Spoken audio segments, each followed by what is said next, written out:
कासगंज में एक बहुत बड़ा जमींदार रहता था। उस जमींदार की बहुत बड़ी हवेली थी। उस हवेली में बिलुआ और गबरू नाम के दो व्यक्ति काम किया करते थे। बिलुआ स्वभाव से चतुर और मक्कार किस्म का व्यक्ति था, तो वहीं गबरू एक बेवकूफ छोटे कद का बहुत भोला व्यक्ति था।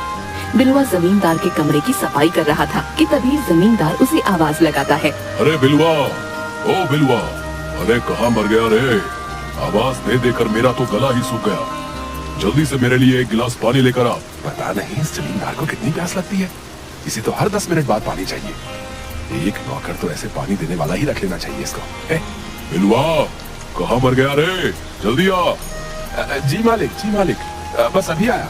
बिलुआ तुरंत एक गिलास पानी लेकर जमींदार के कमरे में पहुंच गया, मगर उसने देखा जमींदार पानी पी रहा था। मालिक, जब आपके पास पानी था तो आपने मुझसे क्यों मंगाया? बेवकूफ कहीं के, तुझे आवाज लगा लगा कर मेरा गला सूख गया। मुझे फिर गबरू को आवाज लगानी पड़ी। बिलुआ गबरू को गुस्से से देखता हुआ बड़बड़ाता हुआ वहाँ से चला गया। वो अंदर ही अंदर गबरू से बहुत जलता था। इस गबरू ने तो मेरा जीना हराम कर रखा है। हमेशा मुझे जमींदार के सामने बेइज्जत करने का बहाना ढूंढता रहता है। एक बार मौका मिला तो इसे अच्छा सबक सिखाऊंगा। शाम को बिलुआ अपना जल्दी जल्दी काम खत्म करके वहाँ से चल दिया। रास्ते में बिलुआ को कनुआ नाई मिल गया। अरे क्या हाल है बिलुआ भैया? आज कैसे गुस्से में चले जा रहे हो? लगता है जमींदार ने आज तुम्हें फिर से खरी खोटी सुना दी है। तुम्हें क्या करवा भैया, तुम अपने काम से काम रखो। वो तो सब ठीक है बिलुआ भैया, लेकिन यहाँ इस तरफ काहे को जा रहे हो? तुम्हारा घर तो दूसरी तरफ पड़ता है ना। तुम्हें इससे क्या मतलब है? तुम्हारी जासूसी करने की आदत नहीं जाती। मैं जानता हूँ, जरूर चंपा से मिलने जा रहे होंगे। अभी अभी उसे ही मैंने देखा था पेड़ के पास। जब सब कुछ जानते ही हो तो पूछना जरूरी है। हम तेरे गांव के तुम्हारे शुभ चिंतक, किसी दिन चंपा के पिता को तुम्हारे बारे में पता लग गया ना, तो तुम्हारी चप्पलों से पीट पीट कर हालत खराब कर देंगे, बता रहे। हाँ, अरे ऐसा बिल्कुल नहीं होगा। मैं तुम्हें एक राज की बात बताता हूँ बिलुआ भैया। चंपा का चक्कर तुमसे नहीं, बल्कि गांव के ही रईस जादे बिल्लू से भी चल रहा है। वो सिर्फ तुम्हें बेवकूफ बना रही है, बेवकूफ। वो तुमसे विवाह नहीं करेगी, बता रहे। कनुआ नाई की बात पर बिलुआ बुरी तरह से झुंझला गया। अरे वो मुझसे विवाह करे या ना करे, है तुम्हें इससे क्या? तुम अपने काम से काम क्यों नहीं रखते भैया? अब रास्ता छोड़ो मेरा, जाने दो मुझे। कनुआ नाई ने हंसते हुए उसका रास्ता छोड़ दिया और बिलुआ सीधा एक पेड़ के पास पहुंच गया, जहाँ पर चंपा उसका इंतजार कर रही थी। 1 घंटे से तुम्हारा इंतजार कर रही हूँ बिलुआ, और तुम अब आए हो जब मेरा घर जाने का टाइम हो गया है। अरे बड़ी मुश्किल से तो आया हूँ, वरना उस जमींदार का बस चले तो मुझसे 24 घंटे काम करवाए। बहुत बहाने हो गए। पहले ये बताओ, तुमने आज मुझसे वादा किया था तुम मुझे 9 लखा हार पहनाओगे। कहाँ है मेरा 9 लखा हार? तेरा दिमाग ठीक है चंपा? 9 लखा का हार तो तू ऐसे मांग रही है जैसे कि बाजार में 4-5 रुपए का बिकता हो। मुझे कोई मतलब नहीं बिलुआ, मुझे 9 लखा हार चाहिए, फिर चाहे तुम चोरी करके लाओ कि डाका डाल के। तू अच्छी तरह से जानती है चंपा कि मैं जमींदार के यहाँ पर काम करता हूँ, मैं कोई जमींदार नहीं। ठीक है, सोच लो, मेरे पीछे गांव का बिल्लू भी पड़ा हुआ है। मैंने तो सुन रखा है कि वो मेरे लिए 9 लखा हार भी लेकर आ गया है। 3 दिन की मोहलत देती हूँ तुम्हें। अगर 3 दिन में तुम हार लेकर नहीं देते हो ना, तो मैं बिल्लू से शादी करने की हामी भर दूंगी। हाँ। इतना कहकर चंपा वहाँ से चली गई और बिलुआ सर पर हाथ रखकर बैठ गया। अरे अब इसके लिए 9 लखा का हार कहाँ से लेकर आऊँ? तभी बिलुआ को गबरू आता दिखाई दिया। अबे कहाँ जा रहा है? इधर जंगल की तरफ है? मैं तो अक्सर खाना खाने के बाद जंगल की तरफ ही टहलने निकल जाता। सुबह जमींदार के सामने तो बड़ा आकर दिखा रहा था। जब उन्होंने मुझसे पानी मंगाया था तब तुझे क्या जरूरत थी उनके लिए पानी लाने की? उन्होंने मुझसे जब पानी मंगवाया तो क्या मैं उसे मना कर देता? आखिरकार मैं उनके यहाँ पर काम करता हूँ, वो मुझे तनख्वाह देते हैं। चुप कर, बड़ा जमींदार का चमचा बना फिरता है। भगवान ने तो तुझे न शक्लें दी अच्छी है और न ही सूरत। एक तो तू काला, ऊपर से नाटा भी। पता नहीं जमींदार ने तुझमें ऐसा क्या देख लिया जो तुझे काम पर रख लिया है। बिलुआ की बात सुनकर गबरू उदास हो गया। अगर भगवान ने मुझे ऐसा बनाया है तो इसमें मेरी क्या गलती है? बिलुआ, भगवान कोई भी चीज पूरी नहीं बनाते, और जमींदार ने मुझे मेरी ईमानदारी और मेहनत देखकर काम पर रखा है, समझे? तो कहना चाहता है कि मैं ईमानदार नहीं हूँ। मैंने ऐसा तो नहीं कहा। तुम ही मेरी हमेशा बुराई करते रहते, मेरे खिलाफ जमींदार के कान भरते रहते। मैं तो तुमसे कोई मतलब नहीं रखता। मैं तो किसी से भी नहीं बोलता कि तुम यहाँ चोरी छुपे सुखिया चाचा की बेटी चंपा से मिलने आते रहते हो। अच्छा, तो तुझे ये जलन है कि मैं चंपा से प्यार करता हूँ और तुझे चंपा घास तक नहीं डालती है? मैं तो ऐसा सोचता भी नहीं। सोचने से पहले अपनी शक्ल और अपना कद जरूर देख लेना। बदसूरत नाटा कहीं का। इतना कहकर बिलुआ गबरू का मजाक उड़ाते हुए वहाँ से चला गया और गबरू उदास होकर जंगल की ओर चल पड़ा। अगले दिन गबरू जमींदार के यहाँ काम पर चला गया और बिलुआ अभी तक काम पर नहीं आया था। गबरू हवेली के फर्श पर पोंछा लगा रहा था कि तभी जमींदार की पत्नी आशा गबरू के पास आकर बोली, अरे गबरू जरा इधर तो आओ, तुमसे एक बहुत जरूरी काम है। जी मालकिन अभी आया। मैं बिलुआ का इंतजार कर रही हूँ, लेकिन लगता है वो तो नहीं आएगा। सुनो, ये सोने का हार है, पूरे 25 तोले का है। इसे गांव जाकर सुरेश सुनार को दे आओ और सुनो, संभाल कर ले जाना। मालकिन ये तो बहुत महंगा है।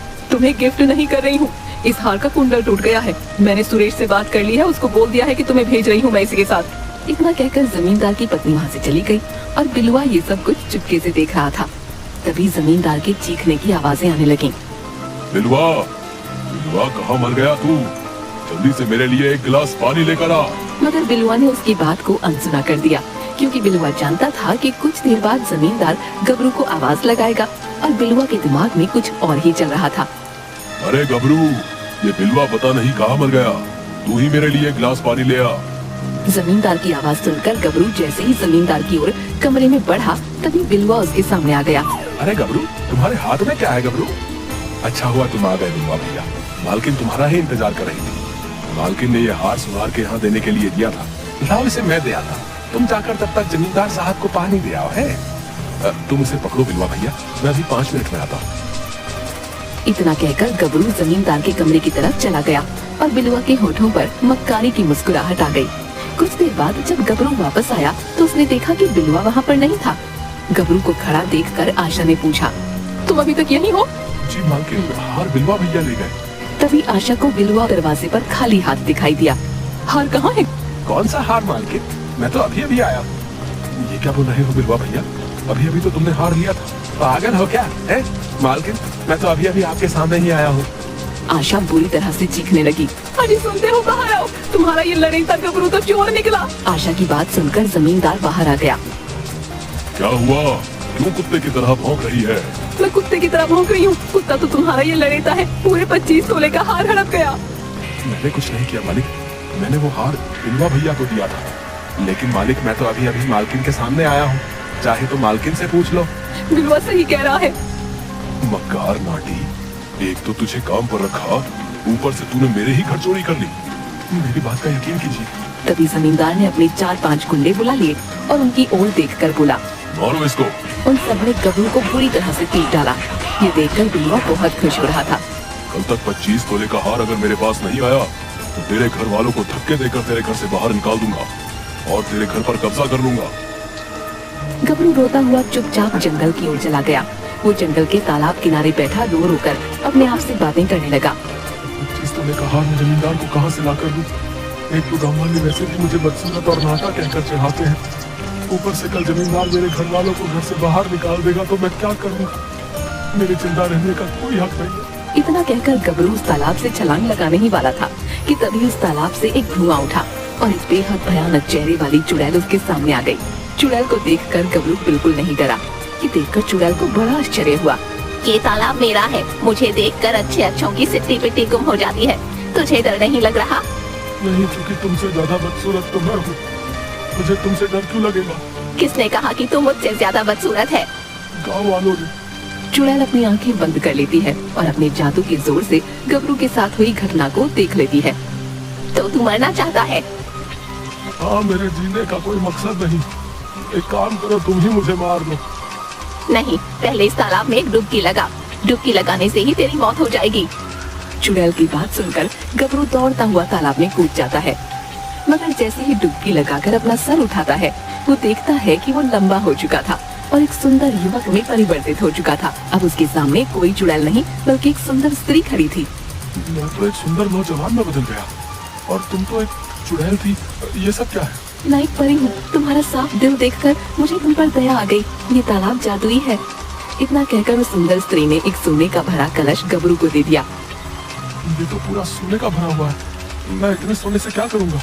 तुम्हें अब किसी की गुलामी करने की जरूरत नहीं है, इस सोने से तुम जमींदार का कर्ज चुका देना। गबरू खुश होता हुआ अपने घर की ओर चला गया।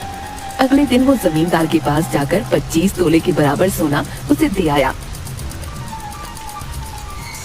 कुछ ही दिनों में गबरू ने जमींदार से बड़ी हवेली अपने गांव में बनवा ली और मुखिया की बेटी से उसका विवाह हो गया। ये देखकर बिलुआ अंदर ही अंदर जल भुने जा रहा था। वो चंपा को यही बता रहा था। पता नहीं नाटी इतना सुंदर और धनवान कैसे बन गया।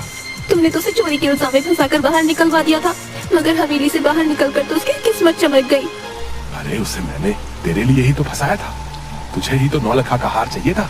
नहीं, सच तो यह है कि तुम शुरू से ही गबरू से खार खाते थे। लेकिन तुमने ही तो कहा था चाहे चोरी करके लाओ, टाका डाल कर लाओ, है? लेकिन मुझे 9 लाख का हार चाहिए। अगर मैं तुमसे ये बोलती कि मेरे माता पिता को जाकर मार दो तो क्या मार देते? ये कैसी बातें कर रही हो तुम? सही बोल रही हूँ मैंने तुम्हारे जैसा घटिया आदमी कभी नहीं देखा। इतना कहकर चंपा ने बिलुआ का दिया हुआ हार बिलुआ के मुंह पर फेंक दिया। ये लो तुम्हारा चोरी के पैसे से खरीदा हुआ हार, मैं बिल्लू से शादी कर रही हूँ।